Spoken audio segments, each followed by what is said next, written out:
We call to order the Planning and Zoning Commission meeting of Tuesday, August 16th. Please all rise for the Pledge of Allegiance.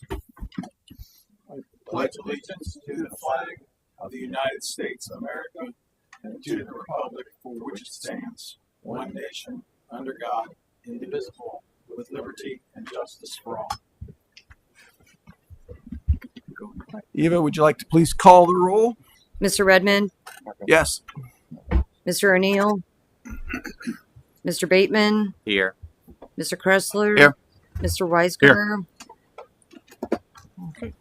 I'm going to try to get a hold of him.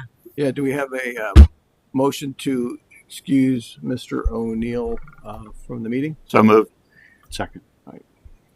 Mr. Bateman, Yes. Mr. Redmond, Yes. Mr. Kressler, Yes. Mr. Weisgerber. Yes. 4-0 motion carries. All right. The purpose of this meeting is it's a working session meeting to discuss mobile food truck regulations. So with that in mind, we have a presentation that we're going to view. Leave your Thank you, sir. Just a couple of housekeeping items. So one of the things that we have is a sort of old school. I'm dating myself a little bit.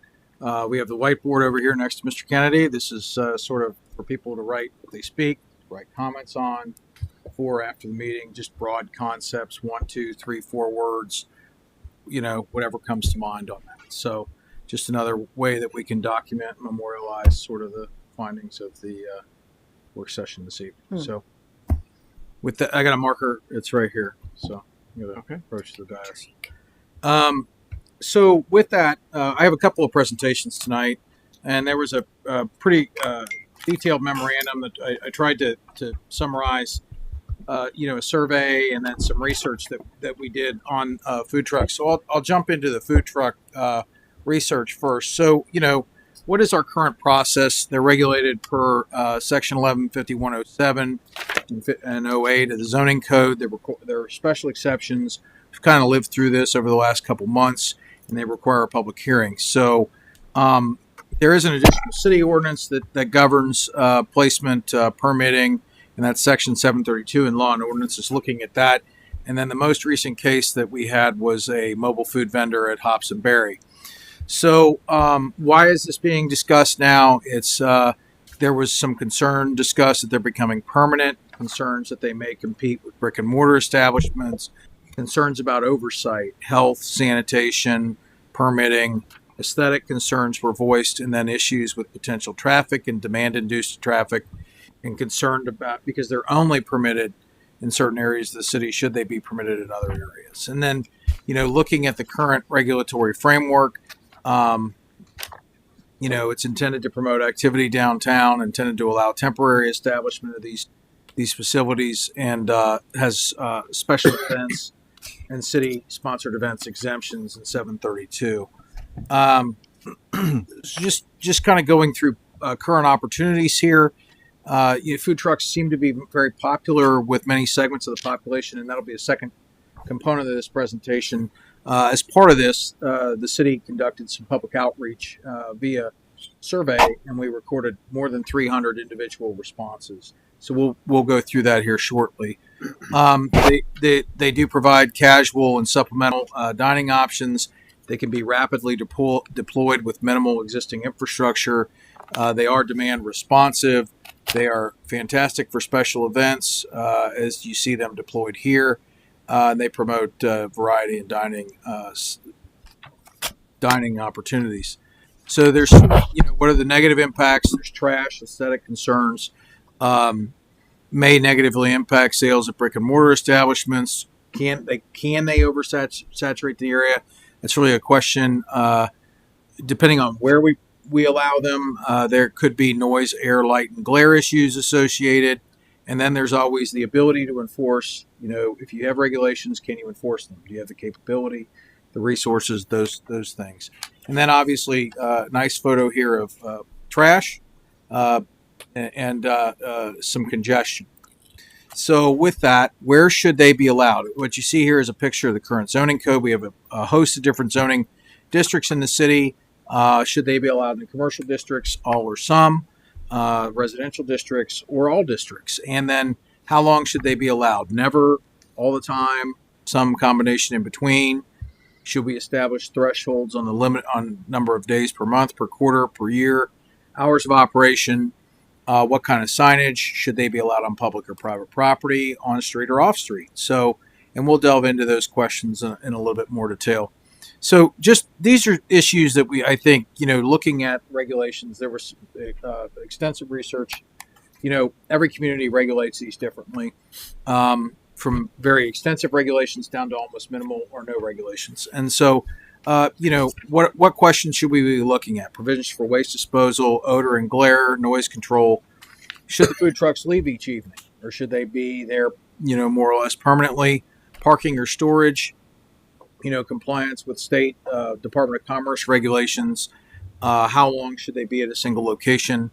And then what kind of approval process? What options do we have? Planning and zoning review, public hearing, administrative permits and fees.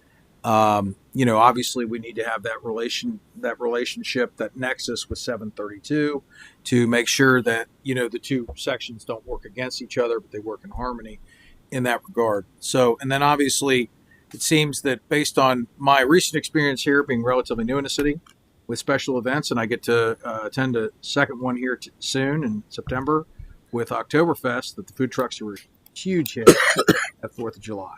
So I think they sold out early, even before the fireworks started. So there's the special events and city event exemptions. So with that, enforcement and compliance issues, city resources, existing staff, scope of regulations. We don't have our own. We contract for Board of Health services. We obviously can require compliance with Hamilton County Public Health. There's other jurisdictional issues here. You see State Fire Marshal, Loveland Sims for fire safety, the city, Ohio Department of Commerce, and that Hamilton County Public Health. So, do we coordinate multiple agency reviews? Do we require placards, that they've already done their homework and gotten pre-licensed through these processes? These are all things that we'll want to address. Let's go back one.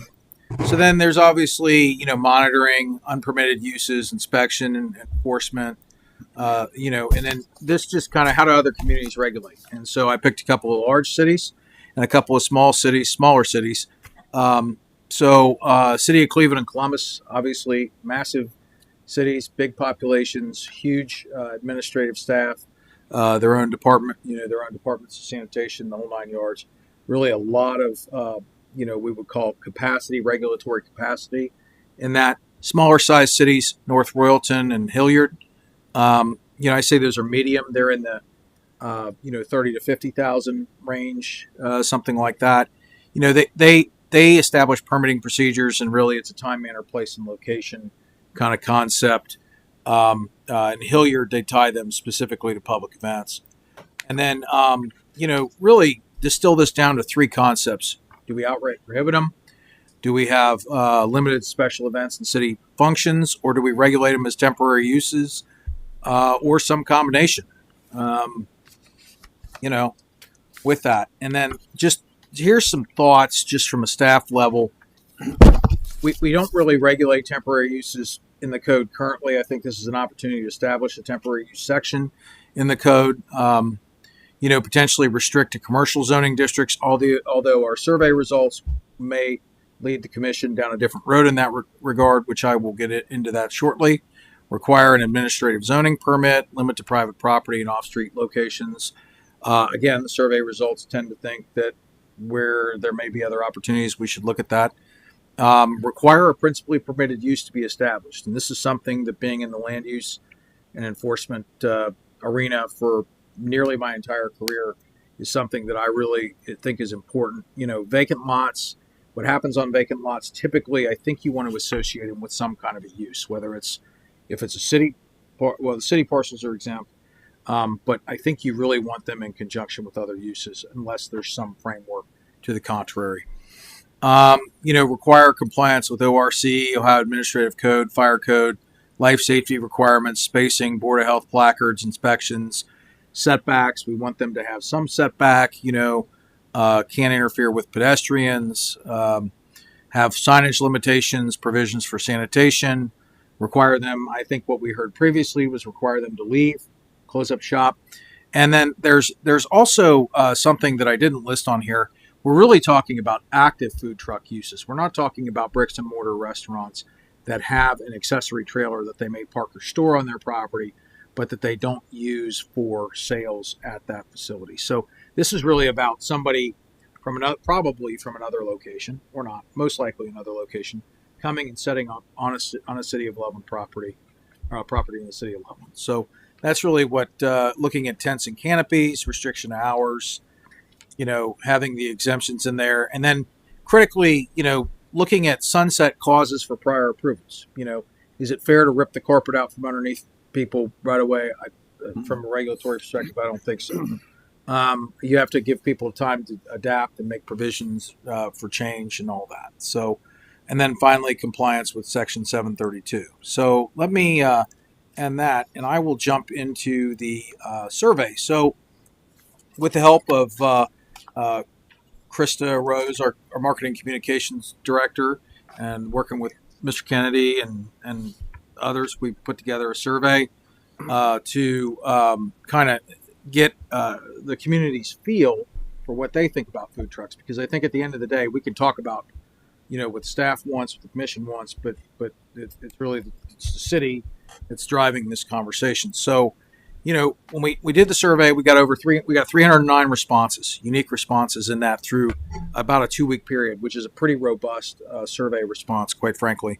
The majority of residents were from the City of Loveland. You see here 65% from there, about almost 18% from Miami Township, and then the remainder of the communities, surrounding communities, Goshen, Sims, Hamilton, and Deerfield.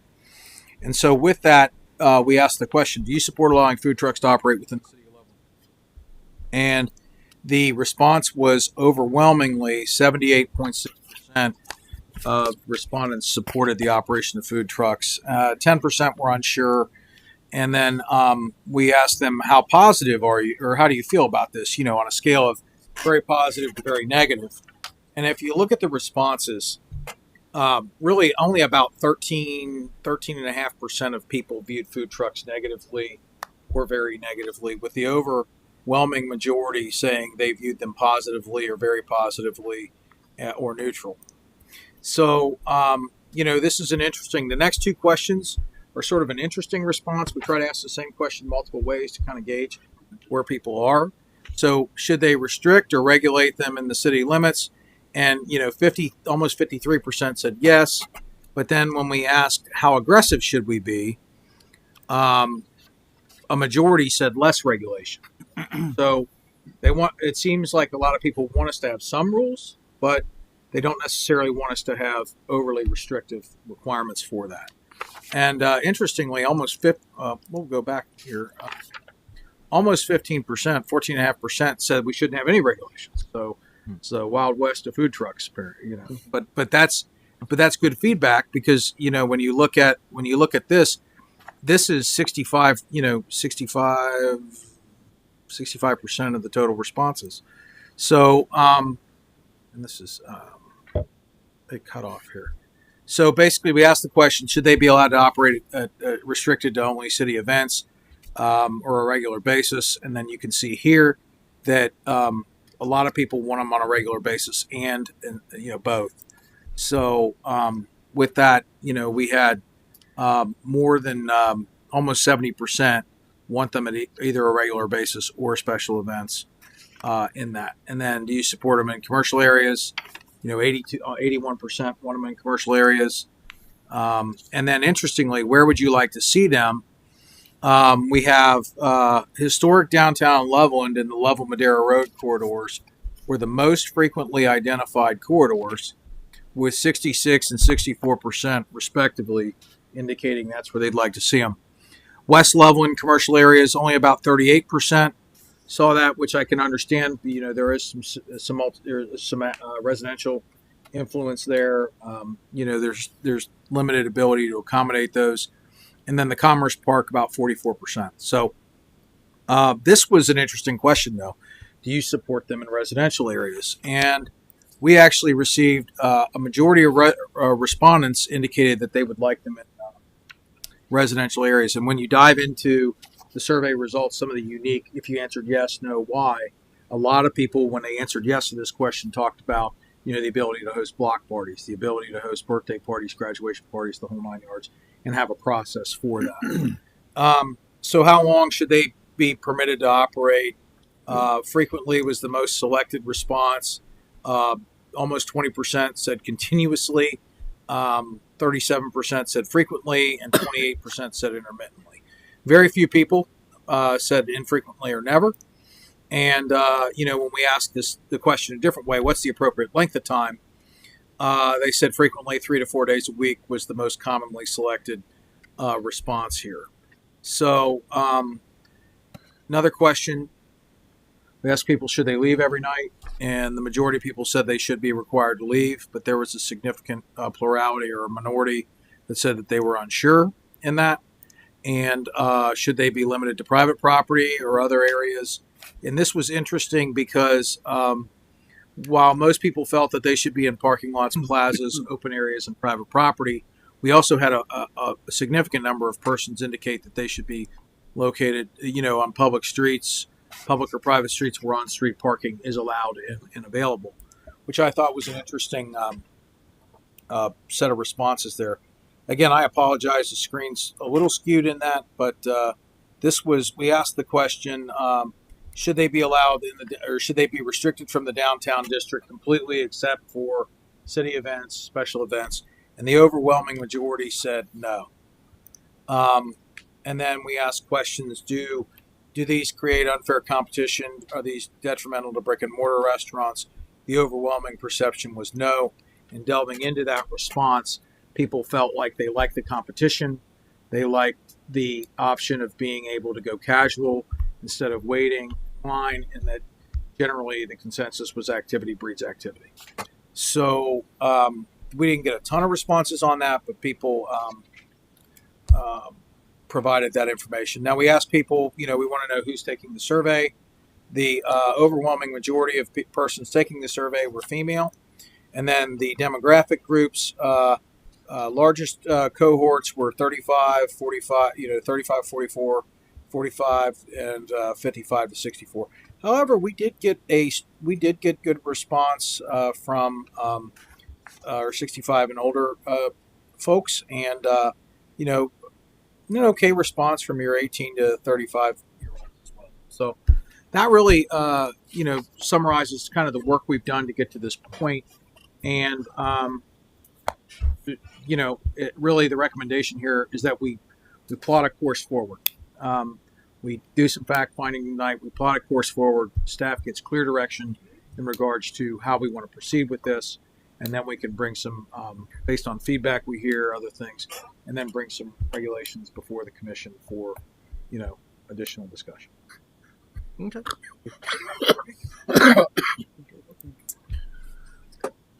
Yeah. I'm sorry, anything else you wanted to add? Eva just pointed out that it might be beneficial to have folks, to move the open forum up prior to discussion. That's what's on my list Yes. right now. Okay, perfect. Is that? Yep. That's it. Is that how I did the Yes. agenda? Yeah, that's how it's Yep. on there now. Yeah. So I did something right, Dave. And I will point out, we had a ghost in the machine there. There's a memorandum number struck through. There's obviously no memorandum after the adjournment. So perfect. All right. Thank you for that presentation. That was very helpful. Next, we're going to move into open forum. So we have 3 people signed up for open forum, and it's a 5-minute time limit. I'm assuming the buzzer works. So first we have Kevin Egan. If you'd like to, please give your name and then address for the Sure. record, please. Thank you. Good evening, Kevin Egan, 6612 Branch Hill, Guinea Pike, Loveland. First of all, thank you, Mr. Wright, for a great report and all the effort that you guys have put into this. And really, this is great. And this was the whole objective, is just to have a conversation around what is policy going forward. Much to everybody's surprise, I wasn't even the negative responses on that survey. I enjoy food trucks. I don't have a problem with them for the most part, and especially in the area when it comes to food trucks that have become semi-permanent for some of the other longer-lasting establishments down here. I get that spaces are confined, resources are needed. What's going on at Narrow Path or Wicked Pickle, to me, that makes a whole lot more sense than rolling mobile food trucks in here from unaffiliated entities that come in and take advantage of what we have going on here down in Loveland. So, again, it's my opinion. It's nothing personal against anybody who's in that business, but it's just as an investor in the community, knowing what we've the time, energy, resources we put into the Loveland area over the last 22 years, and the uniqueness that everybody has helped build down here. I just think that there needs to be some discussion around what is that policy going forward to allow an outside unaffiliated entity roll in here on prime weekends, prime weather days, and take advantage of what the rest of this community has built. And so the fact that you guys are having that conversation is really my objective. And so I appreciate the time and effort that you all are putting towards it. And I trust that smarter minds than I will figure it out and find a good solution. So thank you. Thank you. You have a question? If I may, Yes, Mr. Egan, we have a couple I have a questions. question for you. For my benefit, could you, from your perspective, tell me how you define affiliated versus unaffiliated? So I can understand your context. Yeah. So unaffiliated would be somebody that really has no tie, right? They're an outside third party that someone's bringing in a food truck to accommodate. And again, this is outside of special events. I get special events, right? I have no problem with mobile food trucks in here for special events, but that has no tie to the existing business maybe that they're serving, and I guess that'd be the easiest way to define it, is that there's no common thread there. They're an unaffiliated entity. So again, there's a number of restaurateurs that not only have a brick and mortar, they have a complementary food truck that goes with them, right? Mm-hmm. Are you referring to those as the affiliated trucks, or is that too narrow? Yeah, no. So let's, for instance, Narrow Path or Wicked Pickle. Those are the two that come to mind there, right? I mean, the truck at Narrow Path has been there for quite a while now, and it's really become identified with that business, right? And I don't know behind the scenes if they're business partners or what, but it has been brought in. It's almost a semi-permanent in that it doesn't wheel in and out on a regular basis, right? It's there through thick and thin, right? It's there 7 days a week to serve the community. Just like the Wicked Pickle, where due to limitations on their physical space, they brought in a truck to serve as their kitchen facility, right? To me, I have less of an issue with that than someone hiring a food truck to roll them in for a weekend and allowing them to take advantage of what. And again, there's no benefit to the community there, and then they roll out. At the end of the weekend. Thank you. Yep. That helps. Any other questions? Okay. We have. I'm going to butcher your name. I apologize. The Fadi. Okay.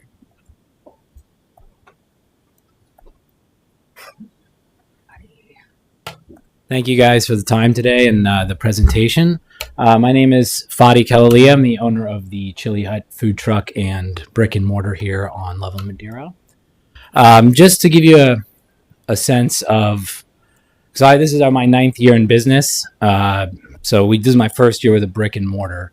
So just to give you a sense of, from the food truck side, of how we would see it, some of the questions and concerns, like would they leave on a nightly basis? For me, I had to leave on a nightly basis because most of the places that are coming from another area, for example, they don't, there's no kitchen on site. Like, they got to clean up, they have to prep, so I'm not sure how Jay's Fish Tacos does is just an example. Maybe they have a commissary. That's what I used to do. And they unload their truck every night, maybe go to the commissary, bring what the food they need for the next day. So each truck's different. But again, I think it'd be really difficult for a truck just to come and just stay there permanently just because water source, power, et cetera, et cetera. Also, Jay's Fish Tacos is a rare example. Like that would be a good spot to be like, okay, this is a designated food truck mobile spot. And I think that may be the best way to go is have designated spots, limited, numbered. You could start small. It kind of depends where the footprint is and where you're looking to do it. Hops and berries, for example, maybe they don't want the same truck. They may want to offer variety. So for trucks that may not be affiliated with the city itself, it gives them a chance to be introduced and they may move into the area. I myself did quite a few events at the Loveland Food Truck Rally at the Shoppers Haven. And plus it also it gives people another service, something they're introduced to without having to leave the area. And again, that business, if it's a designated spot that a city owns, I'm with the Cincinnati Food Truck Association, and around the city we've developed like hot spots. So let's say Loveland, for example, has a spot they want to use and designate. We could set up a system where the truck pays a fee for that night. The fee goes to the city, so the city of Loveland would actually make a little money on it. They serve for the hours listed, and then they're out of here. That's kind of how we've done it with other districts and other cities.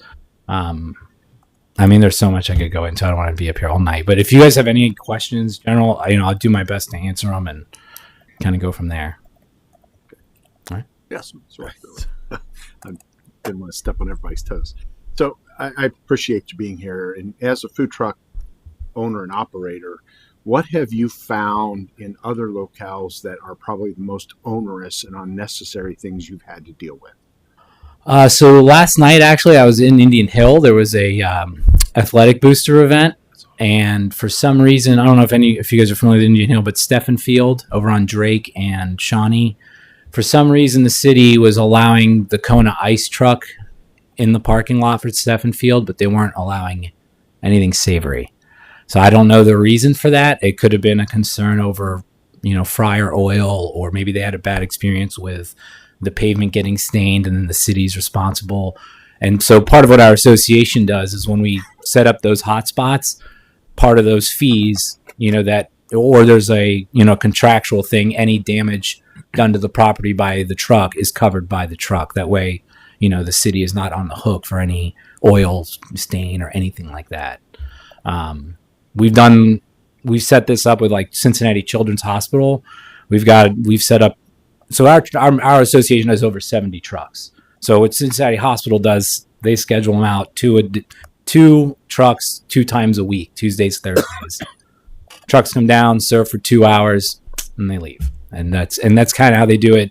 And there's a fee that goes to the booking website we use.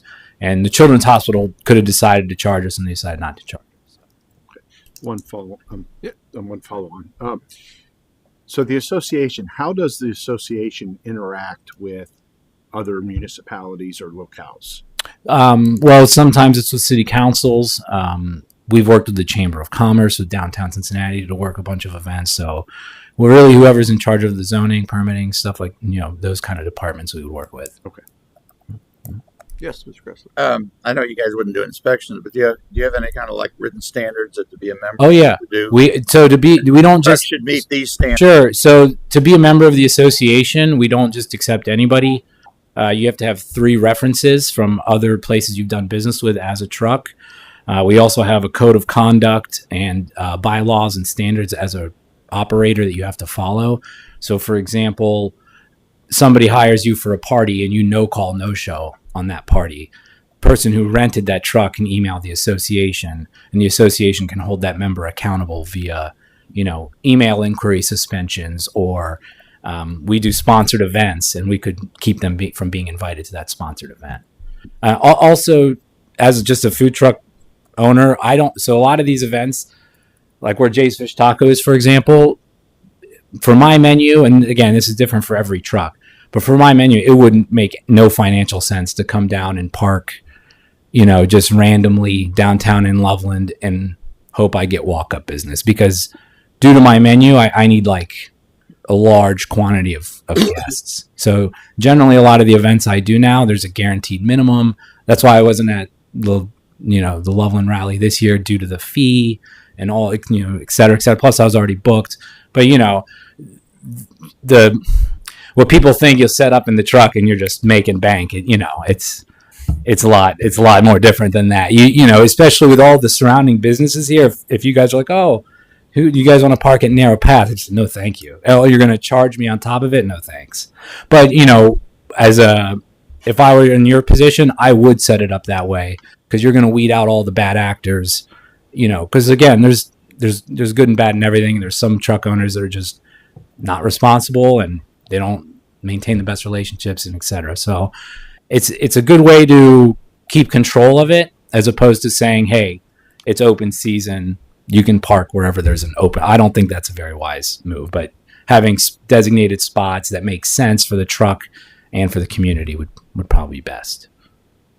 And Hey, Fadi, thanks for coming down. You mentioned the hops and berries as an example. I mean, part of this discussion started as a result of it, some concerns in regards to circumventing building a building or renovating a building with the kitchen and yet still offering a food component. Okay. And kind of trying to defeat the investment that others have made in the restaurant. So, maybe you could talk a little bit about what interest or what your motivation was to, move the brick and mortar route. And then one comment that you made that I found interesting was that, offering the food trucks a venue, might incentivize them to make an investment in Loveland. Yeah. So one of the main reasons I went to a brick and mortar was just to make life easier, because I had the truck parked in one area, my commissary was in another, I was living in another, so I was going all over the place. So this was just to be more efficient. And again, I've done events in the area, I'm familiar with the area, I grew up near the area. And so it made sense for me. Now, as far as Hops and Berries, they renovated the kitchen. I wasn't speaking about Hops and Berry necessarily in general. Just you had mentioned like going to a location like Hops and Berry, and that's how this conversation originated. I mean, I think if it's a private business and they want to have a food truck on their property, I mean, I don't think it's gonna, and I don't think it's really gonna be hurting anyone else, because you're not gonna be. When downtown Loveland is really crazy, it takes, it can take 2 hours to do a dinner, and most of these food trucks aren't going to be serving like a dinner that Ramsey's is serving or Quarter Beach. It's going to be something you're going to walk around with, something usually most likely it's pretty light. So it might offer that Hops and Berries, hey, let's go have a beer at Hops and Berries and have whatever food trucks there, much like probably what happens at Narrow Path, where, oh, I got an hour and a half, 2 hour wait at here, let's grab a fish taco and a beer at Narrow Path, and to kill the wait. So I kind of envision that's how more it's going to happen. It's not going to pull huge lines from. What do you see for the future of the food truck business? I mean, do you think more people navigate towards the path you took, or do you think it becomes more of a conglomerate of trucks? It's crazy. When I started, there was 12 of us in the association. And now there's, in our association alone, there's probably close to 80. And that's not counting independents and others. I think I kind of compare it to the craft beer scene, how breweries started opening everywhere. And then the ones that are successful are going to last. And, the ones that kind of oversaturated the business or haven't been able to hold their own will kind of fall by the wayside. If you do it right, food trucking can be good, but it's, there's a lot of unseen costs that people don't see. Again, like commissary rent, parking. A lot of people have to pay to park their trucks in certain places. So, if somebody's going to come out to Loveland and set up, it's either going to be for a special event or it's going to be a prime location, somewhat embedded in downtown Loveland.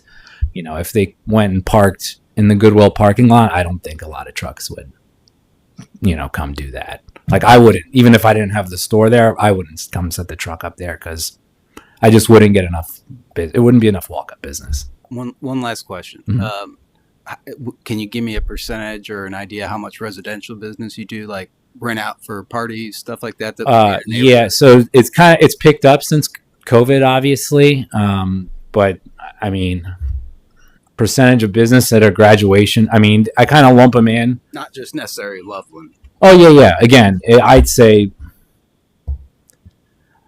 probably 30%. Just because once you get into May and June, there's a lot of graduation parties, and then there got your pool parties and block parties in the neighborhood. As opposed as going to like private, like regulating private neighborhoods and stuff. I live in Loveland, and I rarely ever see them. I think I've done 1 or 2 parties in Loveland. I wouldn't want to. I mean, if I was on the commission or on the council, I wouldn't want to go through the extra work of hunting down any particular truck that might be in a neighborhood because they're only going to be serving 2 to 3 hours tops. And then they're gone. And usually they're on the, host's private lot, or they're in a cul-de-sac if it's a block party. And then it kind of falls on the HOA, if there's, do they want to stipulate anything if oil's drained or whatever, any damage done or anything like that. I would kind of leave it to the HOA and just less for you guys to deal with, but my opinion. All right. Thank you, guys. Thank you very much. Very helpful. Okay, next we have Jerry Pope. Is it? Yep.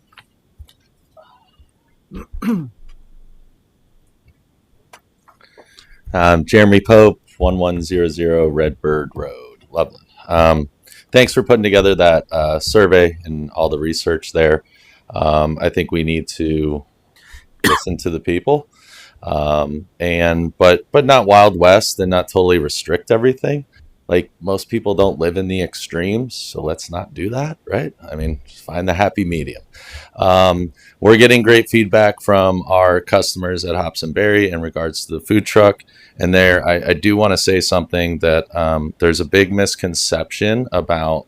I understand brick and mortar has invested a lot of money into kitchens. Our beer wall was $200,000. So we've invested money too. So should they not be allowed to serve beer and wine in Loveland? That's ridiculous, right? We would never consider such a thing. So I think having the variety helps. Would it matter if I owned the food truck or if someone else does? I don't see how that solves anything. I'll buy one if I have to.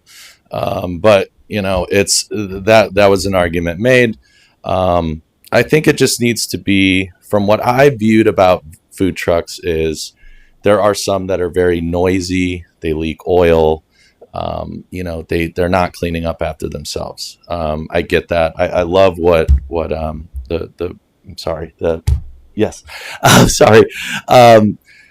he had said about the food trucks that have gone through the process, right? They've been looked at. They're a part of an association. They're held accountable. I think maybe going to that type of setup makes sense. Last time we had the meeting, it seemed like it was more of an opposition to things sitting there permanently, as opposed to leaving. I think the survey showed that the idea behind a food truck is that it does leave. Okay with either one there, really, not a strong opinion there. But we got to kind of remember what made Loveland unique and why people want to be here is because we allow, food trucks, and we can have some restrictions, but to go to the other end of the spectrum and just wipe it all off the table is just, I don't see why we would do that. And it is bringing new exposure to Loveland, right? We've got different variety of food. And I've walked around on a Friday and Saturday night, and all the restaurants around are slammed. I mean, there's still a wait, right? So it's not like, they're dead because they're all eating at our food truck. I don't see that at all. I try to make my rounds every single weekend to see, because it's always something I've been told with, you don't want to be the only one that's busy, because as soon as your newness wears off, you're in trouble. If everybody is busy, we're all going to do well together. So in our intention, I said this at the last meeting, our intention is not to have food trucks forever. That is not the intention. We want to do the menu right. We want to have the right people in place and execute it well. And so, those 1 year restrictions or kind of that permitting process, in my opinion, totally makes sense. And then start holding people's feet to the fire. But we're all just trying to serve the community and do it in a safe way. When you're serving people alcohol, it's crazy not to give them food. I think that's irresponsible. So that's all I got. Okay.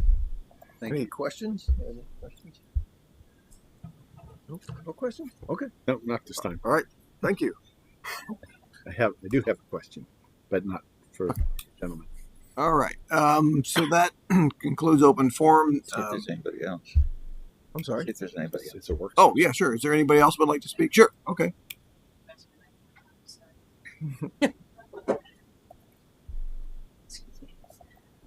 My name's Cece Collins. I'm the president of the Little Miami River Chamber Alliance, and I live at 1235 Ridgewood Drive in Miami Township, to be clear, since we divided it up earlier. So we've done a food truck rally in Shoppers Haven, and we just did 9 years over there on private property. And every year it literally grows and grows and grows. And I'm not exaggerating. You can see it. This year we were struck with some bad weather, so things had to be shut down. But you missed a really good opportunity. Just saying. But I just wanted to kind of put that out in case there's questions. I'm happy to answer. We do charge for the trucks to be there. I can say that I don't know a specific statistic, but over the past 4 to 5 years, the majority of the trucks have sold out of food there. That means anything to you all. The other point I wanted to make in reference to downtown is, I'm kind of all over the place. I love all of my children down here. And, I look at one situation and say, they put a lot of money into a really cool place. And then I look at, another situation. I don't know if I lost this. Another situation, and I know that, they've probably put a lot of money into a kitchen, and they're going to be a little, I guess, protective of their investment there. And so I heard what he said. I understand. I will say this: the one thing that I am not for is to bring in somebody on any given Saturday that is a coffee truck when we have 4 or 5 places, some that are specifically for coffee, to bring in a coffee truck on a Saturday morning for the only reason is to have it convenient to next to your store. It just doesn't make sense to me. People can walk 100 feet, 200 feet to get their coffee. I don't think if somebody did that and they were, say, a popcorn store, that they'd appreciate the coffee place bringing in a popcorn truck. So I just think there needs to be some consideration there.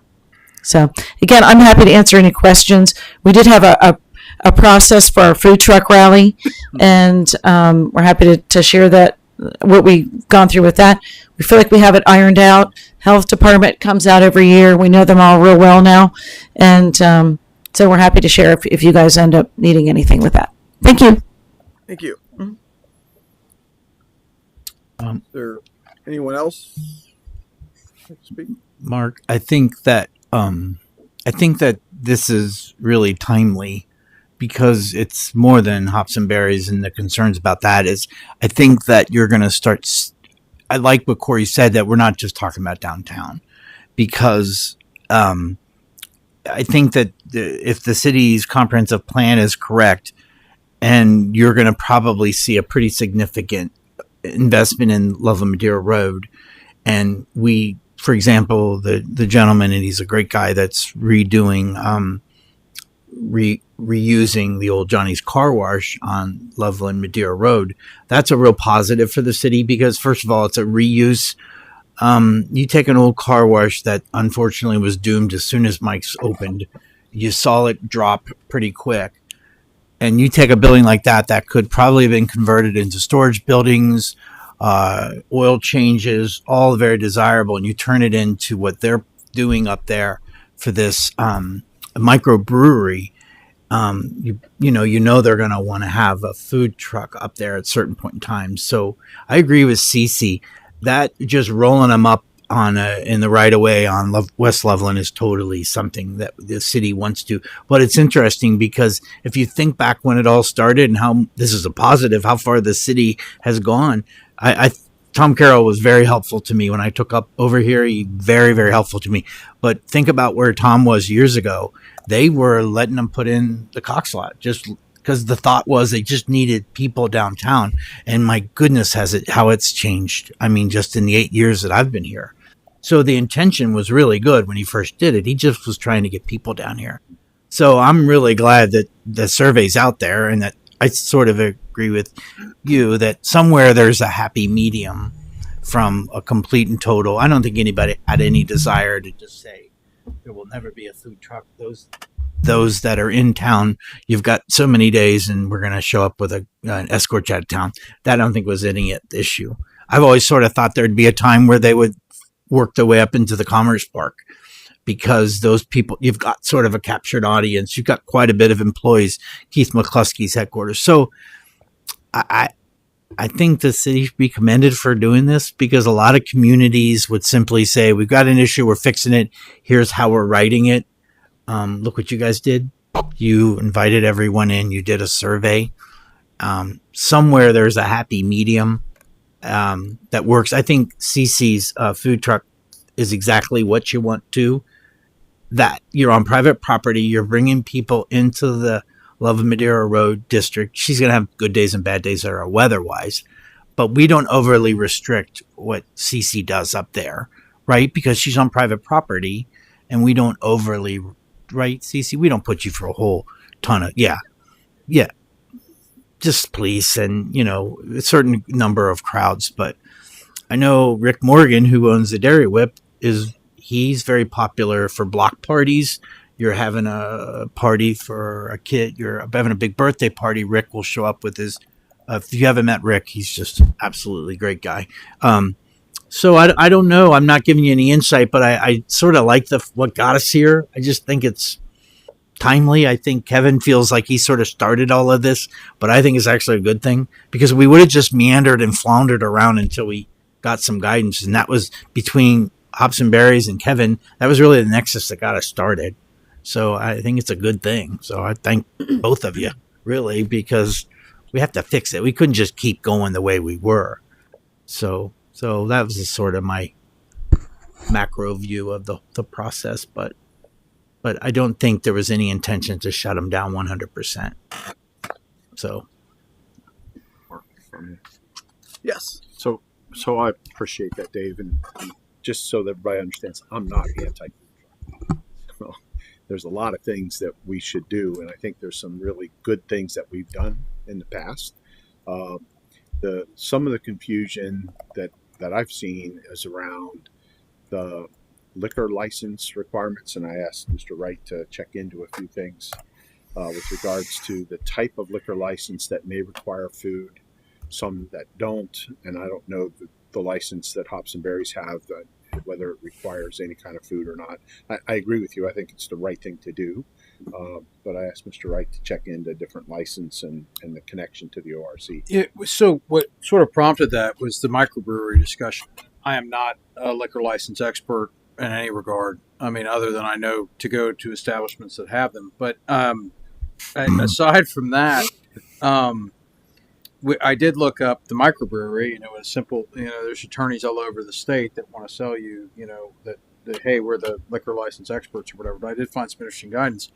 With the microbrewery and tap room, there are, I guess the state passed a series of regulatory changes, and we actually lived through this with my prior employer. So you had a brewery, Mount Carmel Brewing Company, local to Cincinnati. They'll get their shameless plug on YouTube here. Great success story. Started in their basement, a lot like the guy on Love Madera Road. As they grew, they actually were part of some legislative changes that came through after 2010, 2015 that allowed microbreweries to have tap rooms. And there was an A1, an A1A, and then an A1C. And there's different guidance that, A1A, A1A are large, 31 million gallons a year. That's a lot of beer. The A1C applies to less than $31 million or 31 million gallons. And so that allows them. And then there's some confusing references. Imagine that, a Ohio Revised Code, with cross references throughout about some point to if they have a D5, they have to have food service. But there is no mention of food service with an A1C. So the point I was trying to make to Mr. Weisgerber was the type of permit sought drives whether or not food's required. It's not always required. It could be, it could not be. D5, I think that in the A1A, the D5 is referenced. The A1As do have to have them, but the A1Cs, I'm not sure if they do or not. So there's a whole litany of things that these guys go through when they get their liquor permits, and whether or not they have to have food and delve into that. And there's guys that have JD next to their name that are a lot smarter than I am. I deal with a lot of restaurateurs, and some do offer food, some don't. And as I've been explained, you just have to offer food. And in today's day and time, DoorDash qualifies. Oh, wow. So you can simply just tell them you'll have something DoorDash to the bar. Well, Mark, what I meant to mention was that the city council created a CED, which is Community Entertainment District, on Loveland Madeira Road, from basically, the best way to say it is from Oasis to West Loveland. And a community entertainment district, the whole purpose of it is that we've obviously quadrupled the number of liquor licenses permitted in the city limits given our population. So anyone that wants a liquor license now has to do what's called a TREX. And a TREX is you're upwards of $30,000. So by creating community entertainment district on Loveland Madeira Road, we did that as part of one of our strategies for the redevelopment of Loveland Madeira Road. Because we have a CED, and we have a CED approved for 10 liquor licenses. If someone buys whatever, I'm just going to pick a place, buys whatever, I'm just making stuff up here, but let's just say the old take-home Tanos, they buy that, they level it, they want to put in something. By having a community entertainment district, their liquor license will be $2,700. And this is something actually the city council is going to do another CED from the footprint of receptions down to Chipotle and Starbucks. What's the reasoning? The reasoning being that we feel there could be a better use for the old, back when I first started, the old Indian Motors, now recently the Hertz. And we also think that being able to do something like this would help for the redevelopment of receptions to a better use. So we are using I hate this so cliche stuff, but it's, every tool type of thing. It's so tacky, but you get what I'm saying, that we really do look at all corners of the city. And I don't think that there will be a day, I'll be long gone, but don't you think there will be a day when the school footprint on Loveland Madeira will likely to be moved somewhere else at some point in time? Well, that would all be redeveloped through commercially. And, that's why you put these tools in place. So I think your decisions that you end up making or end up recommending to city council, they're all encompassing. And it's not just the downtown district. And you sort of saw that in Corey's survey. So it's pretty important. And it could really have a positive influence. So. Mr. Chairman, can I make a comment? Yes. I don't know if this is appropriate or not, but I was down here on a Saturday, and this was really good to see. I was at an established restaurant, started in the basement, brick and mortar now. They invested with food vendor that's associated with their business. But when I would look over at that business coming in the parking lot when they first opened, before they offered, an appetizer or whatever, and people have drinks there before they go to dinner somewhere else, there would be, 5 or 6 people. And we walked over and it was alive. There were kids playing. And I look at this picnic table and there's a box with a burger and fries in it. There's the Works pizza for the kids and someone having something from the food vendor. And I was like, well, that's kind of cool. They brought it all here. You know what I mean? And that was just a good feeling to me. It just, after seeing that, after we've been in discussions, it was good to see. There were kids playing, and Jenga, and everybody's eating something from somewhere else. And that's kind of unique. Something unique we have here. Yeah, I think what we're really trying to discuss here is how much regulation we want to put in place for food trucks, right? So that's kind of the premise of this. More regulation or less regulation, and I'm the where I stand generally with regulation is you need enough to make everybody play together okay, but if you put too much in place, you're going to be restrictive and also reduce innovation and flexibility. And I think one thing that reason Loveland, and I grew up in Loveland, by the way, I graduated from Loveland High School, so I was in downtown Loveland when there was nobody downtown Loveland. I mean, when I go in high school, it's like, why do you even go down there? There's Coal yard. There's a coal pile down there. I mean, there's a lot of things that people just don't even remember. But compared to what it is today, all of a sudden I find out I live in a really cool place. When I was in high school, I was not in a cool place. So I think, and to Mr. Pope's point, quite frankly, I think you've been very innovative. I would never have guessed that the tap room. I mean, I've been there 5 times now, and one of the reasons is my wife and I tried to get into a restaurant last weekend, and it was an hour and a half wait. We're like, we don't have that much time. Walk over there. We'll just get something quick to eat, something to drink. We were there for maybe 45 minutes, but it was in and out quick. Other times we've gone to Ramsey's or Paxton's and said we want to spend some time with some friends and hang out there, and that was a planned event. But I think the flexibility of being able to make a choice, as to your point, is that if it's the same thing, I mean, everybody likes variety if you do the same thing over and over and over again. So I think it's the same reason that you go to places, and why are there 10 hotel chains? Well, if there's 1 or 2, they won't survive. It's known. You got to have a place that people have to go to and say, oh, there's a critical mass there that works. So I think if we try to be too restrictive in the flexibility and innovation, because I sure don't know what works and doesn't work. I would never have guessed a tap room would work. I mean, I didn't even know what it was, right? But it hopefully it's working. It seems to be working. Every time I'm there, it seems to be crowded. But who are we to say, as administrators and regulatory people, what's going to work? We don't know. We're not taking the risks. I fully understand. I'm running a small business myself. I fully understand running risks and having to invest in the community and in places. So, and it is a risk. So it may work, it may not work. Right now, I think Loveland's very fortunate. Things seem to be working very well. Food truck, you take a risk taking your truck someplace, and if you don't make money that night, guess what? That's not a good place. So you're gonna go where you can be successful as well. But I think we need some kind of a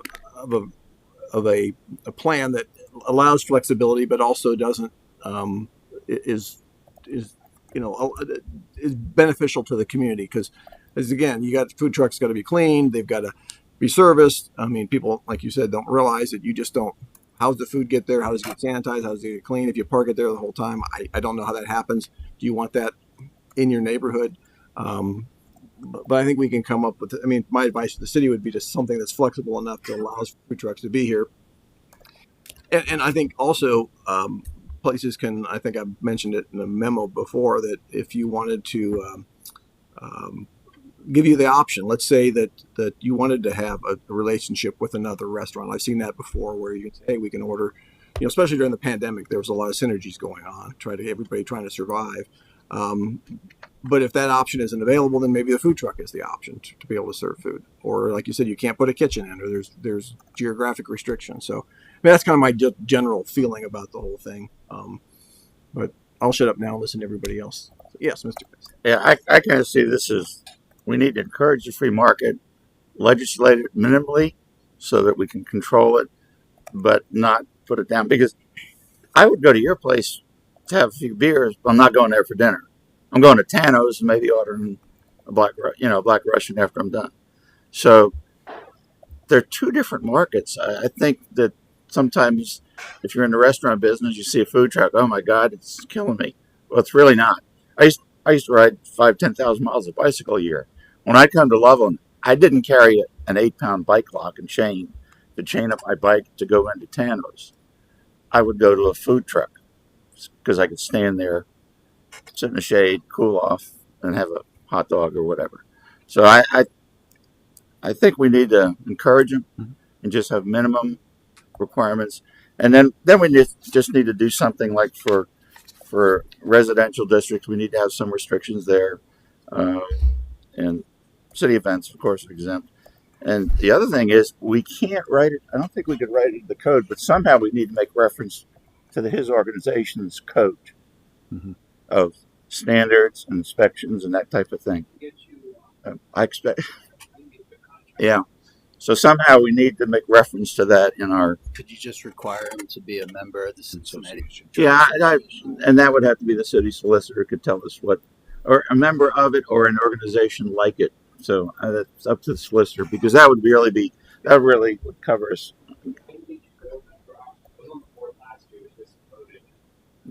Would that be an unfair limitation? Sometimes you got 8. Well, yeah.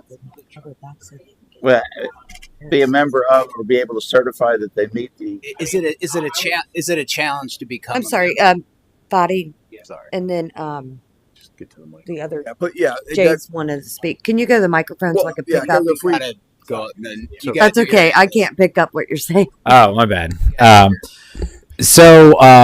Like I said, if you want, I wouldn't. To be fair, I would not limit it to one association if I'm going to be completely honest. However, I would make sure that they have all the required permits, health department, fire permits. You could have, I don't know, you know, and it can be on, you can see how they operate, right? And it can be on a trial basis. And if, they make a mess or they do something you guys don't like, you can just prohibit them from coming back. Standard, standard code for the organization, national code that, like the food truck. No. Some cities don't even have associations. So Cincinnati's, from what I've talked to from other food truckers from other cities, etc. Cincinnati, our association is pretty close knit. Like, we're friendly with each other. It's not like cutthroat. Like, I've met some trucks from Columbus, and they're like, no, everybody is at it. Like, everyone's like super competitive. But our association, the members work together. They talk. They say, hey, I've been to this company. Is it worth it? Et cetera, et cetera. So, and again, all our trucks go through a rigorous kind of review process before they're accepted as members. That's why I suggest the CFTA. It's kind of like the safest bet to go. And, you could talk, I can give you contacts from Children's Hospital who've worked with us for the past, I think, 4 years now. And I think they've only had an issue with one truck, and that truck's no longer in business anymore. So, again, I think if you guys want to keep things as organized as possible, start with the CFTA. And if you want, and again, we have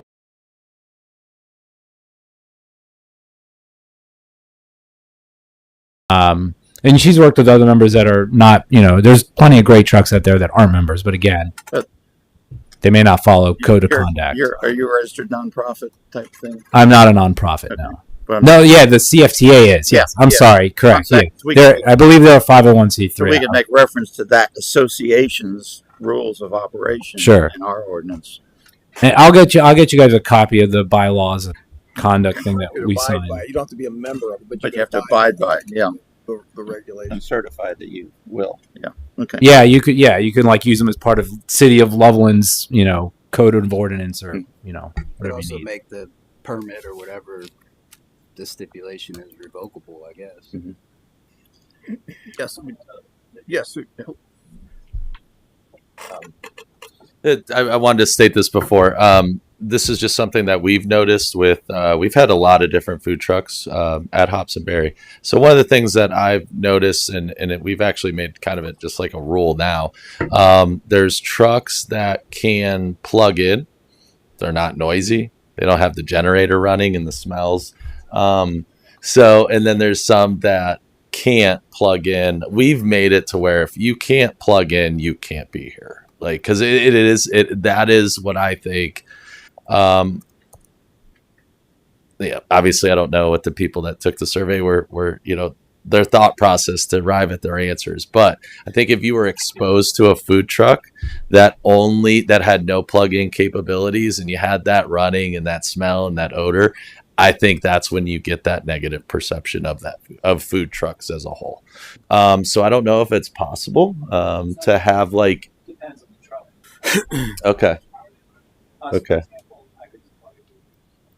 Okay. Something for you guys to consider, guys and gals. Sorry. Yeah, Yeah, wait, one second. Before you step, 1 second, we got some more questions. Oh, okay. yeah, before you step down, if you don't mind. You go right ahead. Yeah. So your comment, and I appreciate that, you'd suggest that if you were near an establishment, it would make best sense to be plug in from a noise and Yes. fumes. If you're going to have an event in a parking lot or Right. a cul-de-sac, right, you may go ahead and think that a generator is probably okay. Yeah, I mean, I think it comes down to the density of where you're at, right? So, like a historic downtown, we're kind of all packed in down here. So, whether you have that plug-in restriction here is where you don't in a parking lot. Obviously, I think it can make it work somehow. I'm not the expert, but I think it comes down to that density. That's when people, quote unquote, might get annoyed with food trucks. One other thing to consider. I'm Yeah, sorry, you I gotta can't pick you up. Body, I'm so sorry. One other thing to consider is whether it is if it's a truck or if it's a truck with a trailer. That's another thing to consider. I don't know how big your parking lot is. We need a flat service just for us, but you also don't, parking's limited in downtown Loveland, right? So if you have a huge F-150 pulling another 20-foot trailer behind it, working its way into Carl Brown is going to cause like an issue unless they get there early enough where there's little traffic, which it's rare in downtown Loveland, but you know what I mean? Unless they get there early enough, they can, or maneuver around that. Or if they're just all self-contained, they don't have a trailer. Like our truck's like 22 feet, which is about your average step van food truck is going to be somewhere around there. So, do we have any other vendors in the audience that would like to come? Because we'd like to learn more. Yes. Yeah, I'm actually Jeremy Grove, 722. Okay, wait. Please step. Just the only reason we ask is because Eva has to be able to record this and take. Okay. Jeremy Grove, 722 Woods Corner. I own Jay's Fish Tacos. It's all about Eva tonight. Just Okay. I'll direct it towards you then. Honestly, I just kind of wanted to open the floor to any questions for me. I probably am one of the reasons this conversation's even going on. I started my business during COVID and it really hit off. I've got Jay's Fish Tacos now that I've partnered up with Chad, and we've got a contract going, and we've really fed off of each other's entrepreneurship and just social aspect of everybody down here. I know we've brought a ton of people down just from the food truck. During COVID, we were able to go to different communities and stuff like that. It seemed like during that time, people really needed us. And then when it's almost like things are getting back to normal, it's like, I know you guys aren't trying to dismiss food trucks, but it almost like to a vendor and hearing that this is going on, it really makes me nervous because he put in $200,000 in the tap system. I put in $80,000 for a trailer to sit in a backyard where I didn't know if I was going to be profitable. So there's risk on every end of this. And basically, I honestly wanted to open the floor up to you guys. If you guys had any questions as far as to a vendor, I am one of the permanent vendors down here in Loveland.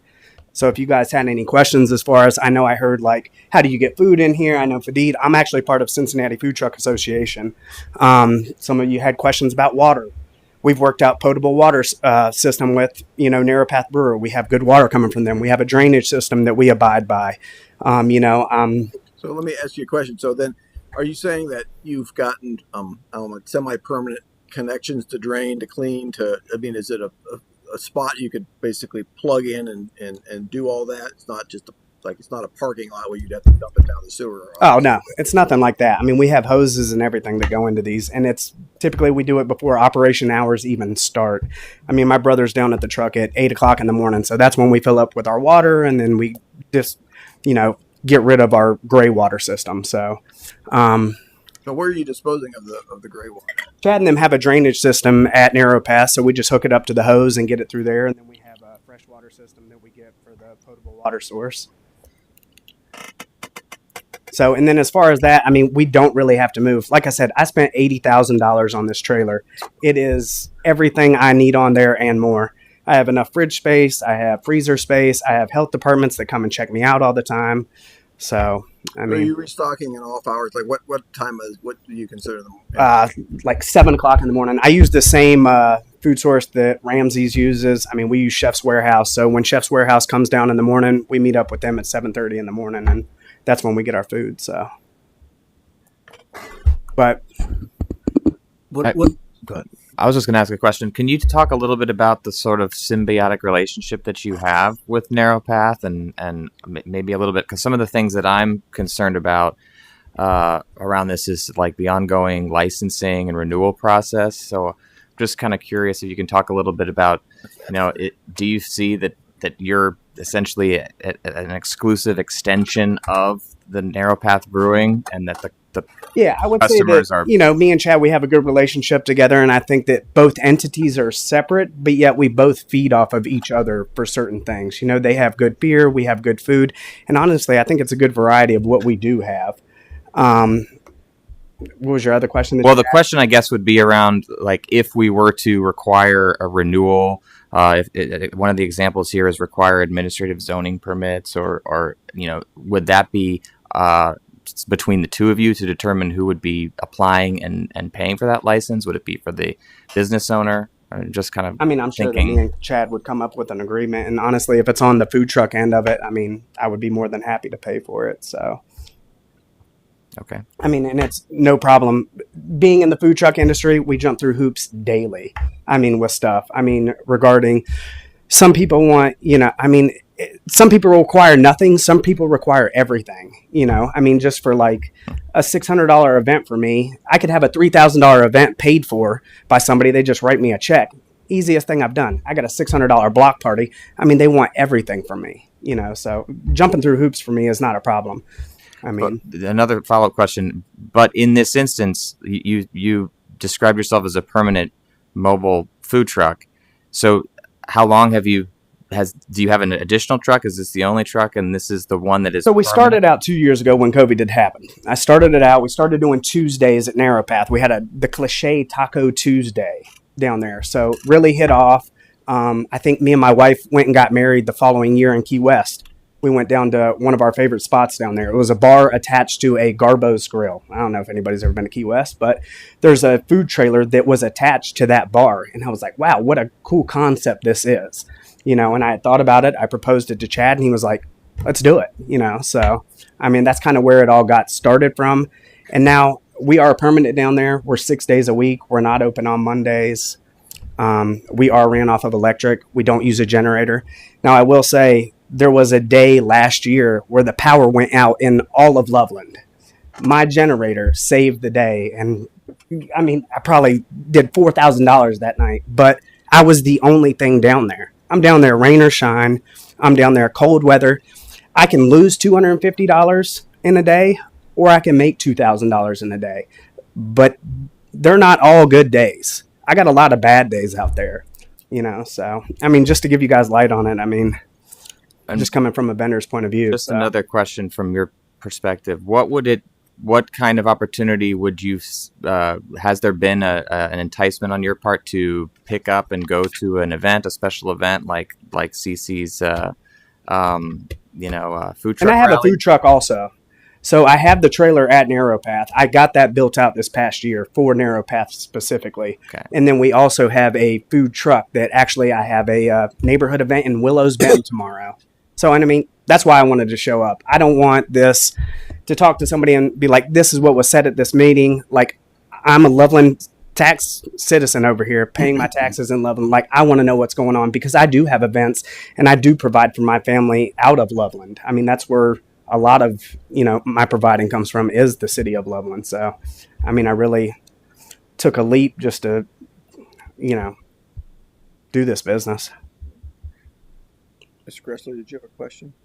No, he answered, but he does hook up electrically normally to narrow path. Yes, sir. But you had a backup generator, so Yeah, so we have a backup generator that just in question. case anything happens. I'm thinking we may require for permanent ones that they have some potable water, gray water, and then an electric hookup through the facility. I mean, those are definite must. I mean, for sure. Yeah.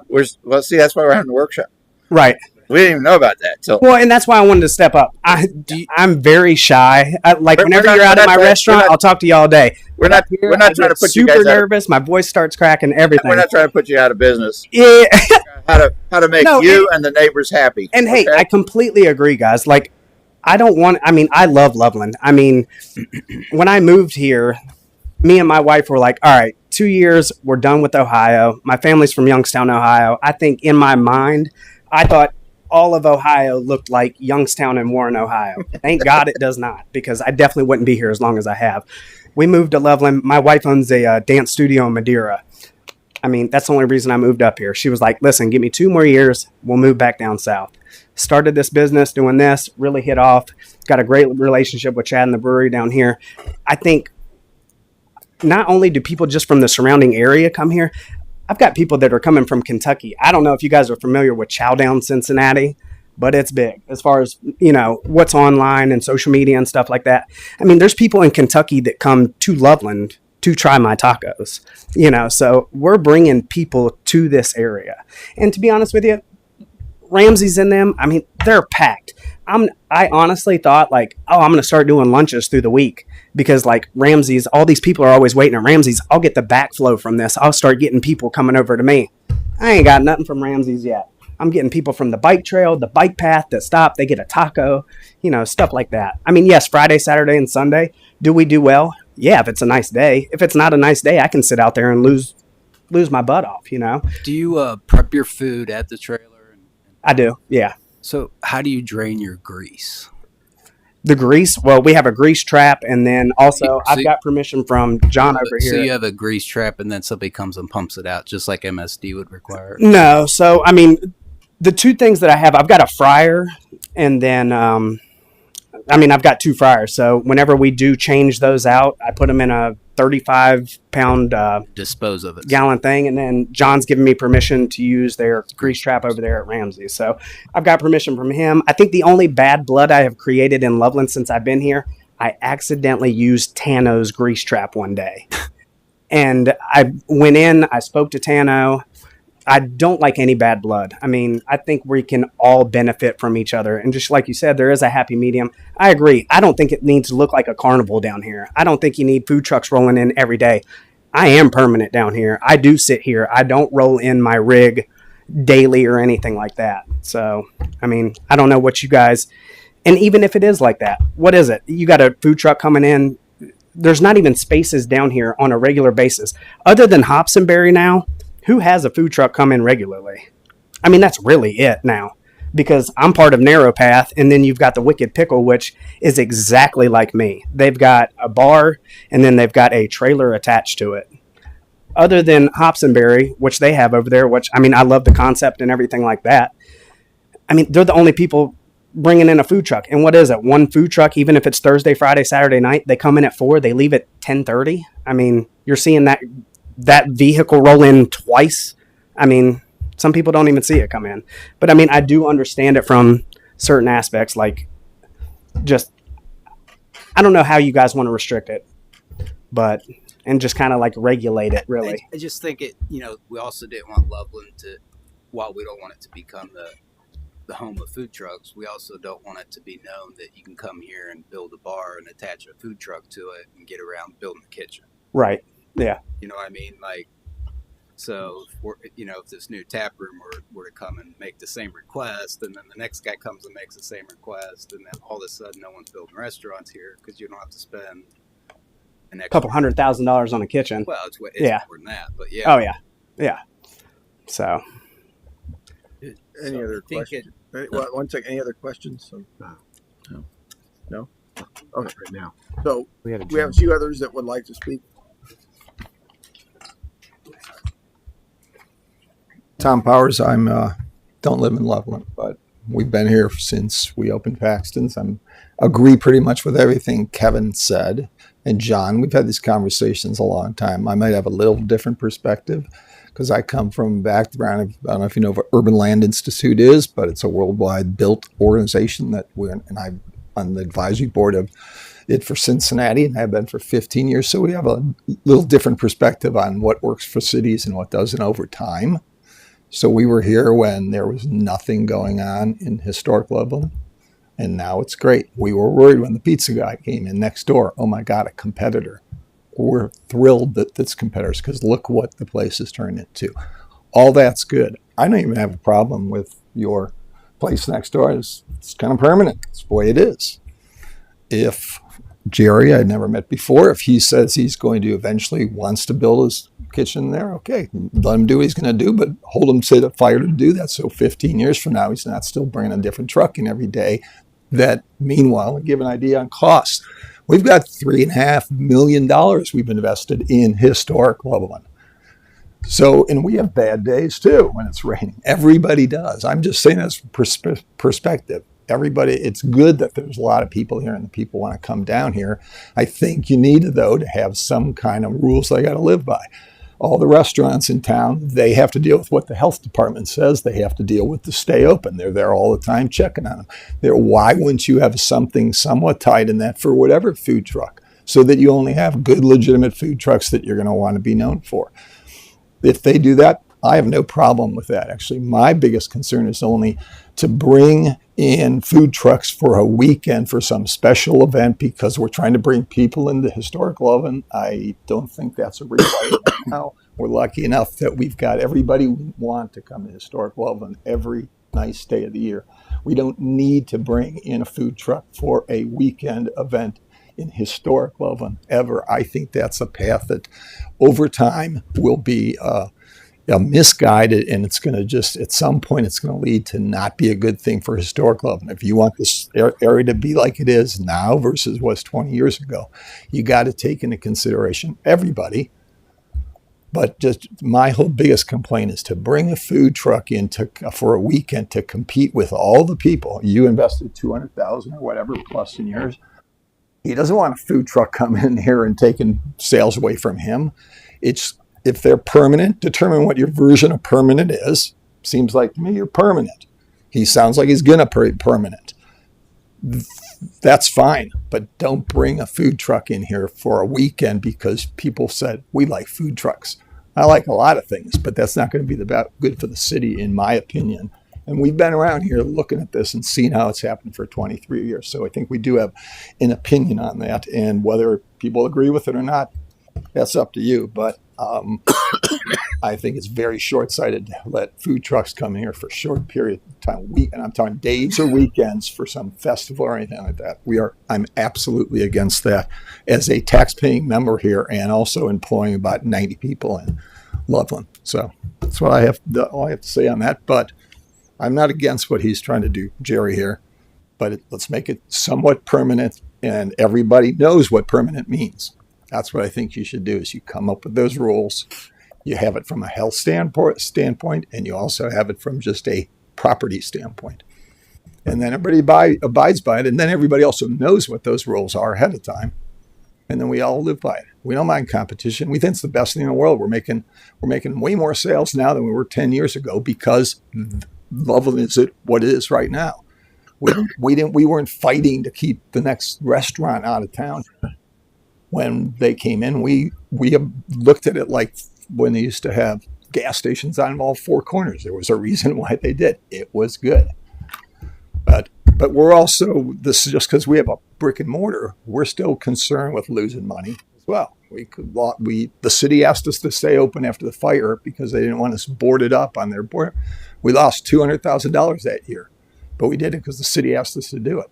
So I think you just got to look at everybody's perspective and then go do what you think is right. But Just please don't be having events where you're having food trucks in downtown historic Loveland. If you're going to have them somewhere else, so be it. That just makes no sense whatsoever to us. Thank you for your listening. Hey, one second, please. Do you have any questions? No. Okay, good. No questions. Oh, All right, thank you. Is there anyone else?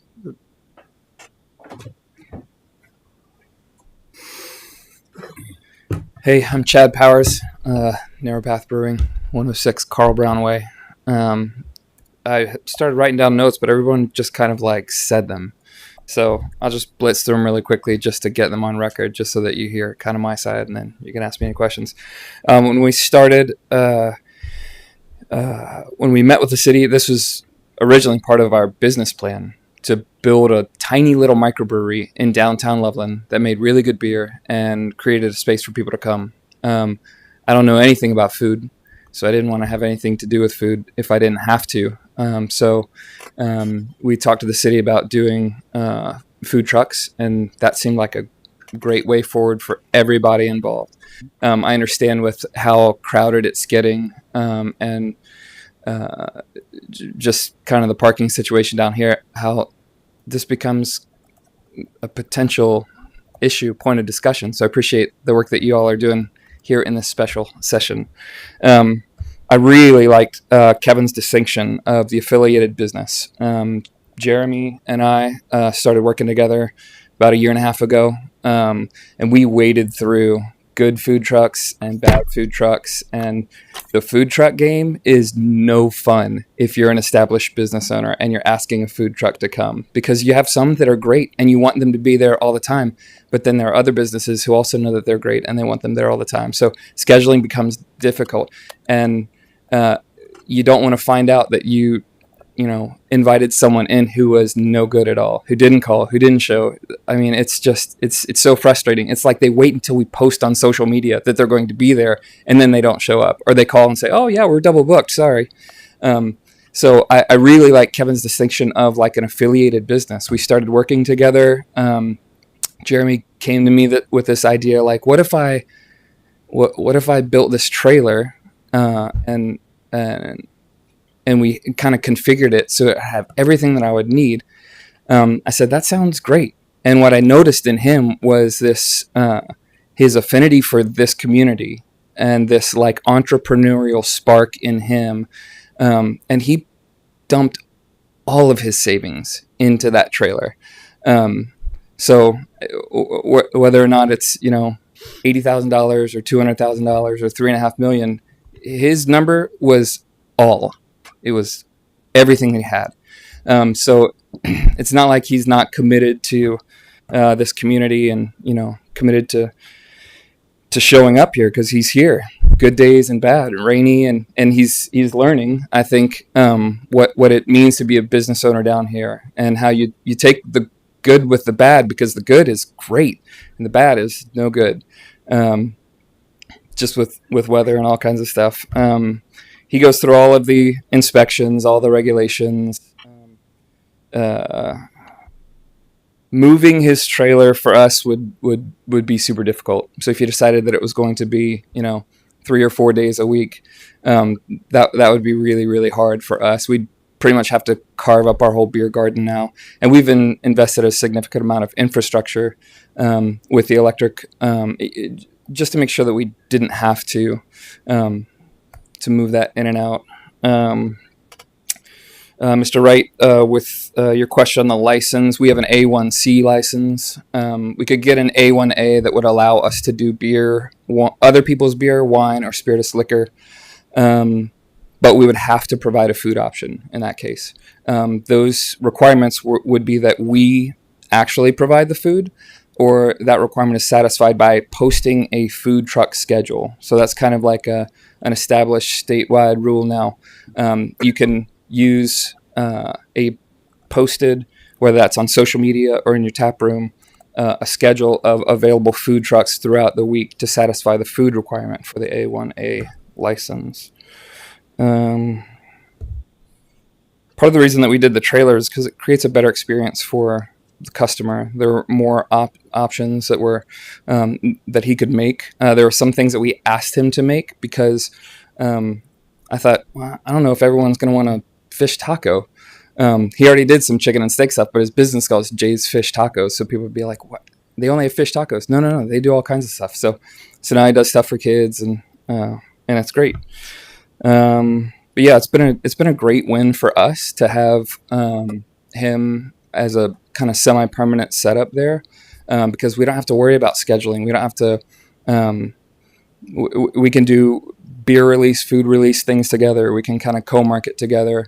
So it's been a super, as a business owner down here, it's been a great win for us. So, any questions? Yes, thanks, Jeff. Thank you. Yes, there's a couple of things that I think I'm hearing here that we probably ought to put down and think about from a staff perspective. You know, I don't think we should want to try to solve the entire city of Loveland problem in one shot, right? You have different zones, and there'll be different needs and different requirements, I think, by zone. This business downtown with regards to affiliated, semi-permanent, there's some good themes there, where in a residential, you may have a different opportunity from a block party, birthday party, graduation, etc. And that may be more public street use versus Loveland Road, which might be parking lot or other, right? I think the discussion around whether it's a semi-permanent with regards to the hookups versus the generator use, right, again, may vary by zone and by use. At some point, I'd like to get this to a point where every request doesn't come to the zoning board, right? I mean, we should be able to set up what is administrative in function based on what is allowed and how it's allowed, so that staff can review and get it done, so that it minimizes the bureaucracy of people having to come here and debate what they want to do.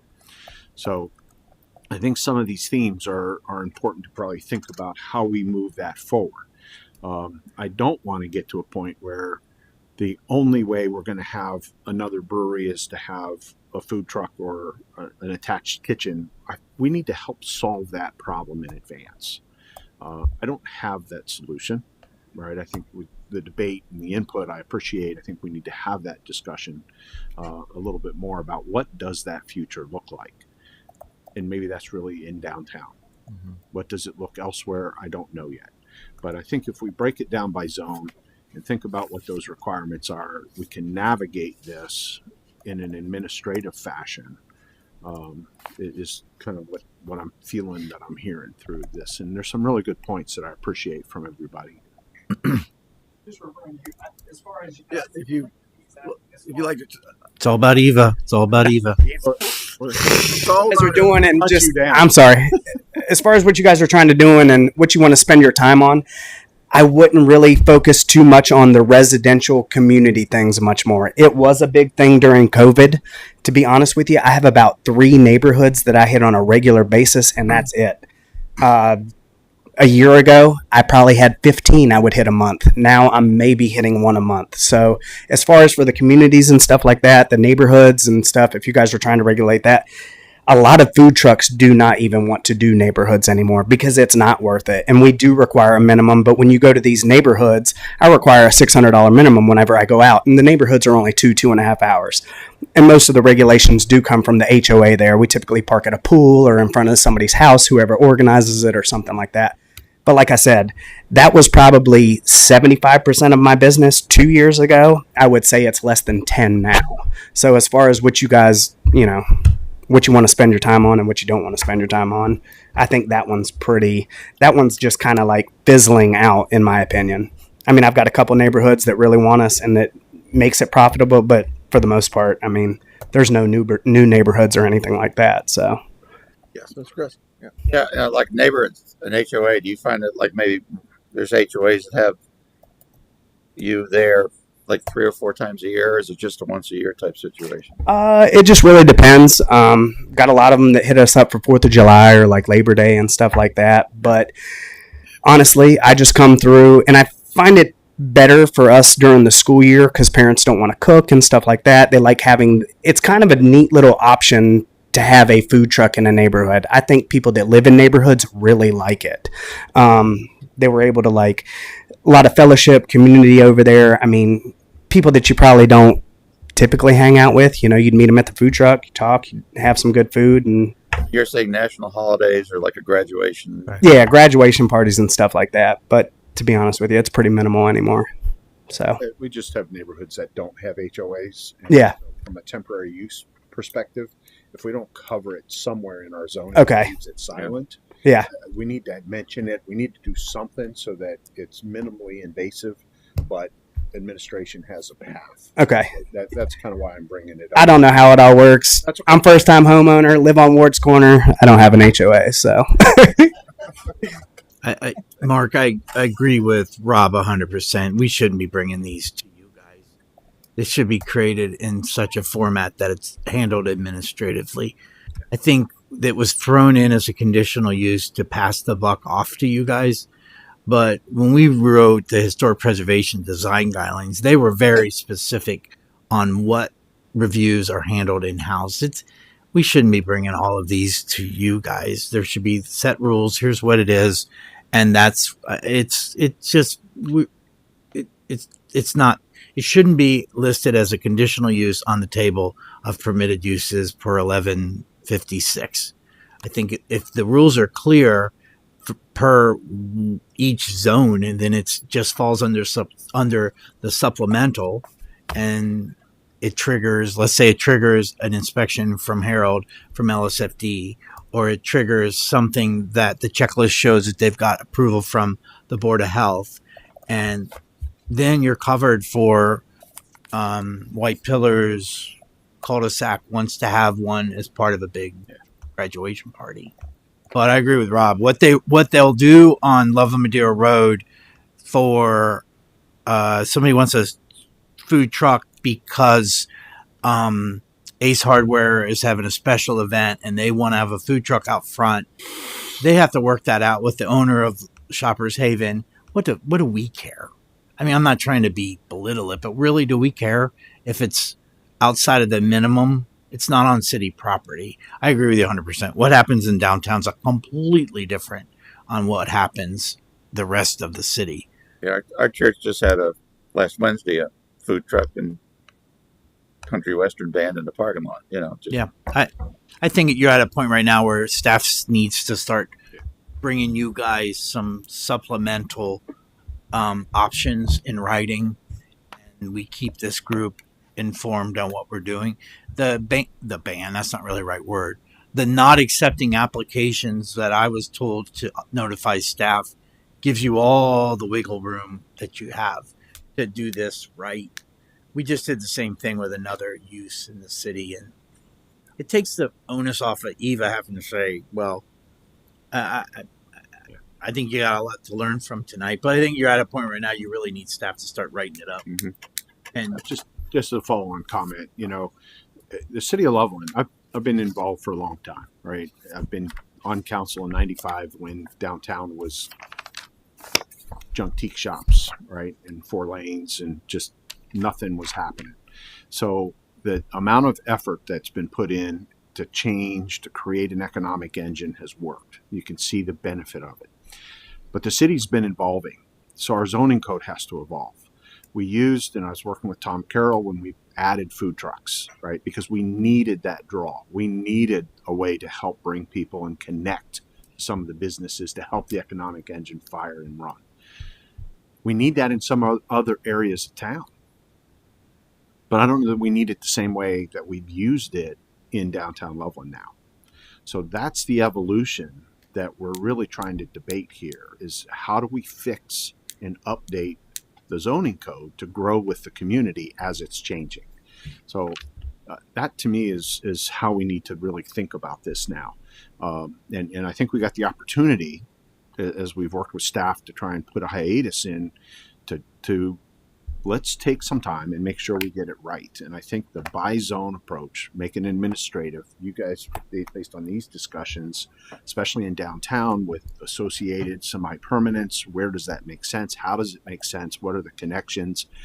The guidance that we can get out of the food truck associations.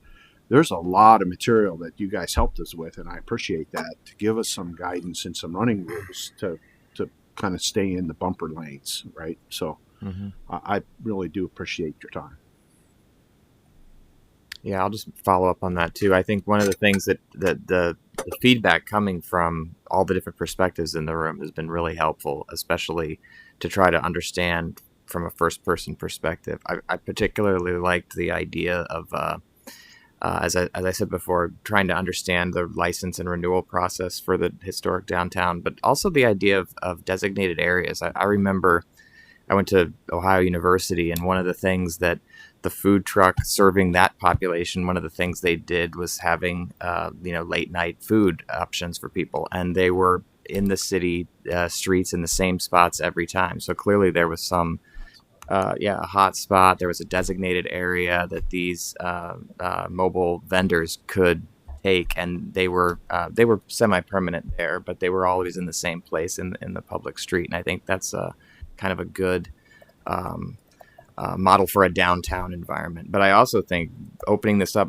by zone and looking at it will really allow for us to not be too restrictive in this, and to open up the benefits that mobile food vendors have for other areas in town that we're forecasting to be developed in the future, but also the residential community. I think I could imagine a food truck at a Pheasant Hills block party, or if the Heights were to do some kind of celebration, that would be very popular. And to your point about fostering neighborhood, neighborly conversations, I think that's one of the things that Loveland is all about. So us looking at this holistically will allow us to sort of create more opportunities for embedding the values that I think our community would like to see.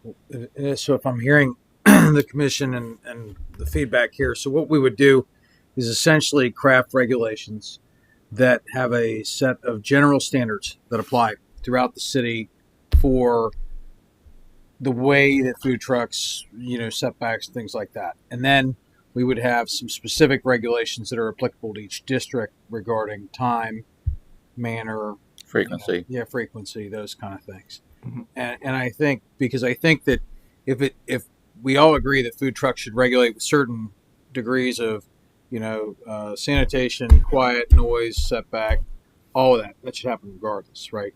But what may be good on the Love Madera in the business retail corridor may not necessarily be the same, in the historic district or somewhere else, and certainly not in the residential districts. So if I'm hearing the commission right, I think that gives me some direction.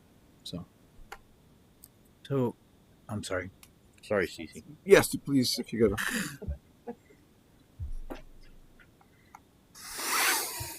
Somebody left their phone. I think this sounds great. I just wanted to make sure once again that we don't forget special events if we're going to divide up these. And Tom, I respect what you're saying, but I think 4th of July, so it's not just the events we do, 4th of July, city events, whoever else. I can speak for Oktoberfest.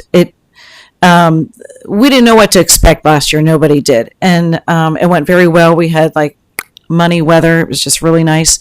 Who knows what's going to happen this year? But people were really angry at us for not having more food out there, and I did feel a little irresponsible. Having Oktoberfest, Warsteiner, and not having enough food for people.